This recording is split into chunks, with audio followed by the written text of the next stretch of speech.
there, welcome back to my channel. Aimee here. So this video has been a long time coming, y'all. I was actually asked to do this video last year and I never got a chance to do it. Last year was crazy with my dad in and out of the hospital. He's doing great, by the way, absolutely amazing. Both my parents are doing amazing. And I wanted to do this video sooner. Y'all, time is just flying by and getting away from me. Work has been super busy and stressful. So at the end of the day, or days when I usually take to film videos, I just want to like decompress and just not do anything, honestly. But I need to do this video, so it's late to the game as we are on the tail end of August at this point. But I'm gonna do the mid-year freakout tag. So of course I only took the books that I've read from January through June into consideration for all these questions I have in my little notebook here. As I was doing these questions, I realized that there's one particular book that ticked a lot of the boxes for me. So could this be a favorite of the year? We shall see. All right, let's get into it. Question number 1, best book you've read so far in 2023. Really hard, but the more I thought about it, the more I kept my mind just kept tracing back to this story. And this is For the Fans by Nyla K. This is a stepbrothers to lovers story. It does deal with some sexual abuse topics. So there are a few triggers to this book, so I do suggest going over to Nyla K's website and checking out those triggers before you dive into this book. It is a little bit on the emotional side for one of our characters who is just trying to find himself, and he is very angry towards his stepbrother and pretty much taking it out on him because his stepbrother is making him feel these things that he doesn't want to feel. So this is Kyron and Avi's story. The guys end up going to college together. Circumstances happen, financial circumstances happen, and they need to find a way to earn money to stay in school, basically. Long story short, Avi finds a way as making a OnlyFans page. And he somehow convinces Kyron to join him. So it was fun, it was emotional, it was deep. It just ticked all the boxes for me. I absolutely loved Avi. Kyron took me a little bit to grow on, but great story between these two stepbrothers as they're getting to know each other, as they're experimenting with each other, as they're exploring each other. It's full of first times. It's amazing. So yeah, best book I've read so far in 2023, For the Fans by Nyla K. And hold on to that title. Question number 2, best sequel you've read so far this year in 2023. Goes to Anyway the Wind Blows by Rainbow Rowell. This is actually the 3rd book in the Simon Snow series. So this is, I feel like this is a sort of play on Harry Potter, or maybe a parody towards Harry Potter, because we have, so of course we have Simon and we have Baz. Baz is a vampire. Simon is, or it's hard to describe Simon without giving the whole story away, but they do go to this magical school together where they are enemies. So think of Harry and Draco. The first book is really good and it breaks it all down for you. I really enjoyed the first book. Second book, meh. But this one sort of like just ties everything together. We get more of Baz and Simon and their relationship, where it's going, where it is. Yeah, in the second book there it was a little rocky, so we get more of these two characters, which I was excited about because they were my favorite characters in this story. So there are some other characters, they're friends, you know, throughout the series, but Simon and Baz makes the story, and I just really enjoyed this 3rd book, and I felt like it was just a great ending to the series and to Simon and Baz's story. Question number 3, new release you haven't read yet but want to. That goes to Drowning by TJ Newman. The first time I saw like I guess the trailer for this book, I actually thought it was a movie, and I was thinking to myself, oh, I need to watch this movie. One little fact about me is that I love world destruction type of movies. I know that is so morbid of me, but for some reason it just, they draw me in. I love The Day After Tomorrow is my absolutely favorite movie. Not necessarily of all time, but when I see it's on, I'm gonna watch it. Is that thunder? Are we actually gonna get rain? Y'all, it has been so dry and hot and just disgusting. Like, I don't even want to go outside today. It's just been like, I'm sweating in my house. That's how bad it's been. And it's been in the like lower hundreds. We need rain. Our poor lawns are like drying out. Our trees are drying out. I mean, I'm ready for fall, but we have leaves everywhere. Anyway, back to Drowning by TJ Newman. This released in May of 2023. And like I said, the trailer for the book is amazing. Go look it up on Instagram. You will instantly fall for it and be like, I need to watch this movie. But it's a trailer for the book. Absolutely amazing. So basically a plane goes down and it lands in water and everybody is trapped inside. Like, what? Question number 4 is most anticipated release for the second half of the year. And I actually have that book in my possession because it has already been released. So that is Dark Corners by Megan Golden. This was released on August 8th, so earlier this month. This is actually the second book in the Rachel Kroll series. The first book was, oh my goodness, The Night Swim. I loved The Night Swim. One of my favorite books that I read. Did I read it last year or was it the year before? I don't remember. But anyway, this is like a sort of like a sequel to it. So we're following the same podcaster as we did in the first book. I do plan on listening to this because if it's anything like the first book, the audio is going to be fantastic because you get like that podcast in a book feel. So this one says, so this Rachel Kroll is a true crime podcaster star. And she returns to search for a popular influencer who disappears after visiting a suspected serial killer. I'm so excited I can't even talk. So not only are we dealing with a podcast within a book, but we're dealing with like a social media influencer, which is like one of my favorite in a thriller. Why? I don't know, but I love it. And I can't wait to read this book. Y'all, we have rain. I'm so excited. Oh my gosh, it's raining. Can y'all see? It's coming down pretty hard too. I'm so excited. Okay, back to the actual video. Question number 5. Biggest disappointment. The London Seance Society by Sarah Penner. I really had high hopes for this one just because I love The Lost Apothecary. Or was it The Last Apothecary? I don't remember the name of the book. The Lost Apothecary. Oh my goodness. Anyway, also beautiful cover. But the book just did not do anything for me. It did not give me what I was hoping for. I wanted more of a seance, but we get more of an explanation of what a seance is. We do follow, what is her name? Lena. She is basically trying to get to the bottom of her sister's death. So I was thinking this book was going to be like conjuring up Lena's sister's spirit, and we were going to be searching for the killer, which basically it is. It takes a really long time to get there, and it's very boring. And then once you get there, you're like, okay, here we are, and then it's kind of a letdown, in my opinion anyway, but here we are. Question number 6, biggest surprise. And that goes to Hidden Pictures by Jason Rekulak. The reason I was surprised by this book because it's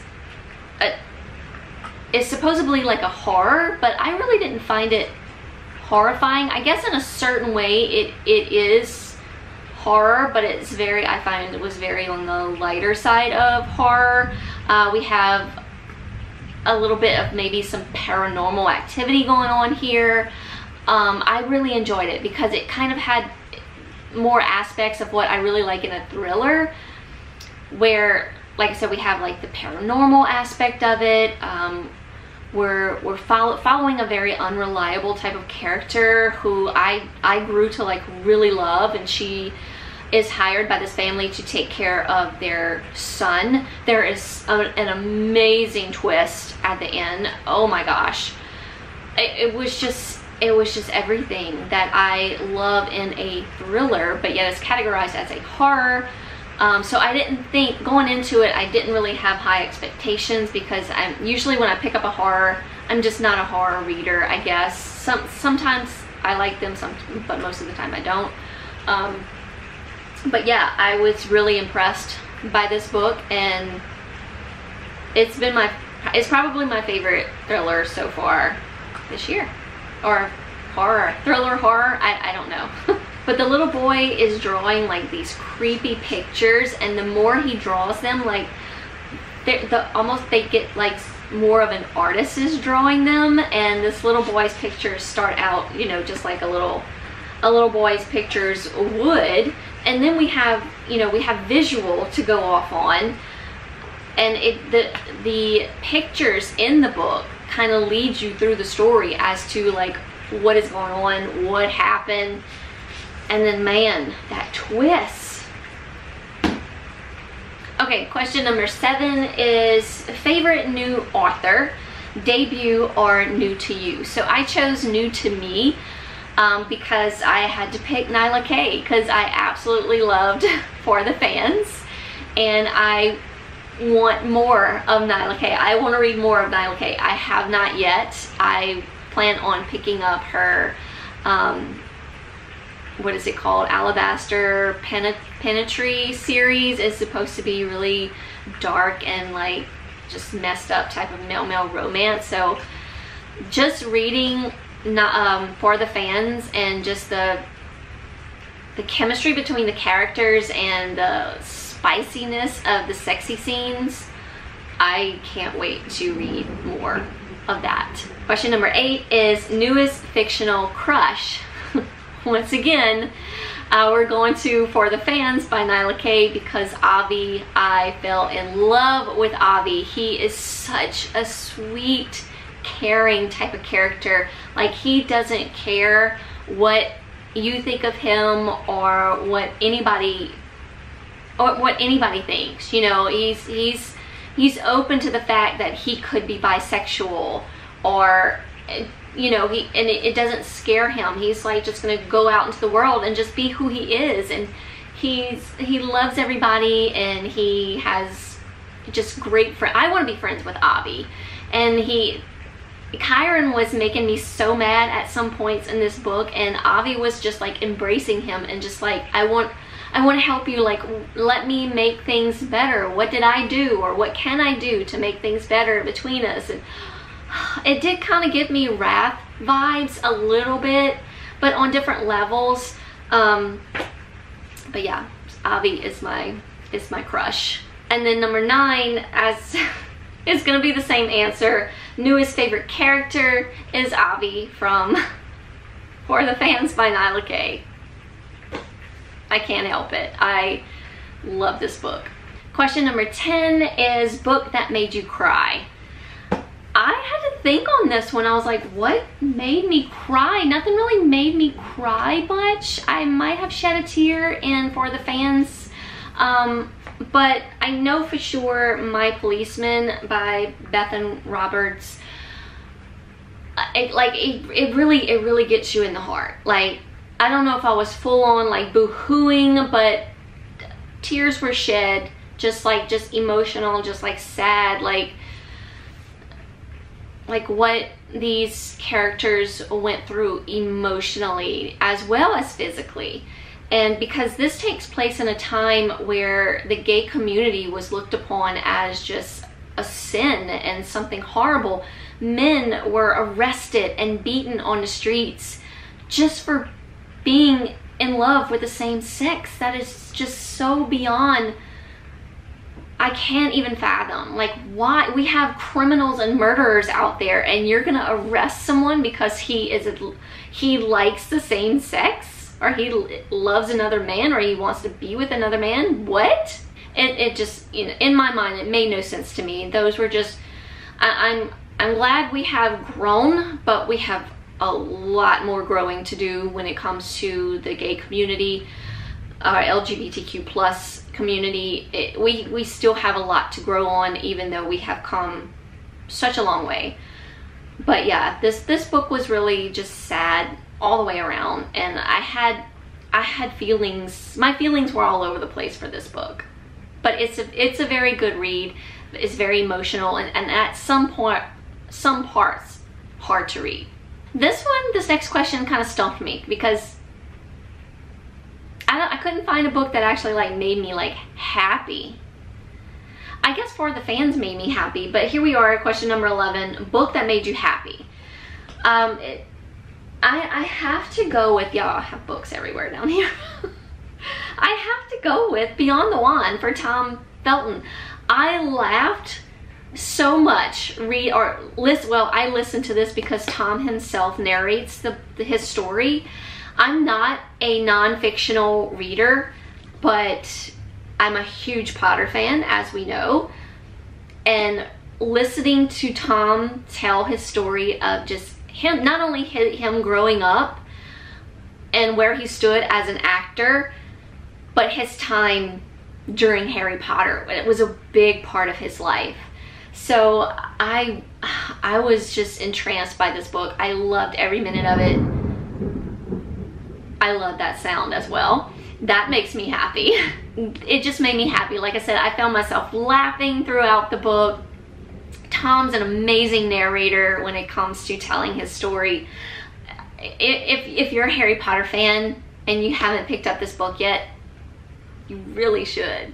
Question number 12 is favorite book to film adaptation that you've seen this year. I didn't have many to compare to, honestly. I don't watch a lot of movies, sadly.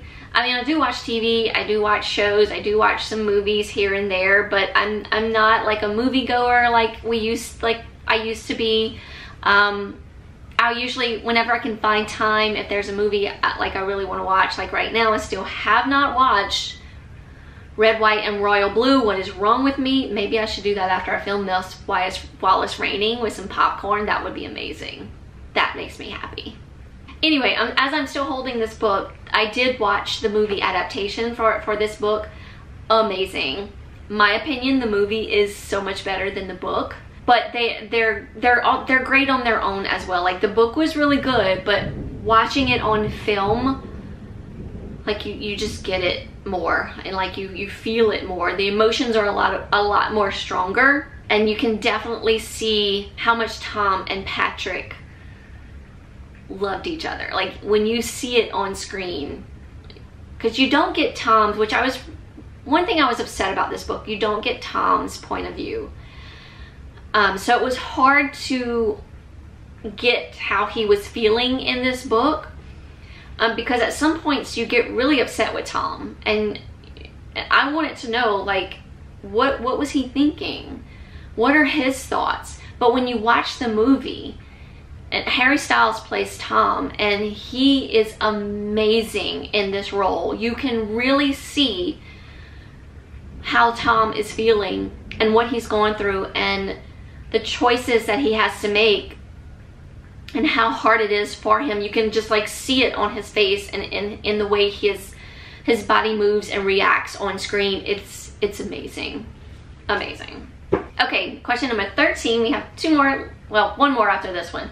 Most beautiful book you've bought so far this year. I actually haven't bought a lot of books this year. The only thing I've been buying as far as books goes is like through Book of the Month. I think She Started It by Sion Gilbert. I'm not sure how to say that name, but this was a Book of the Month pick for June.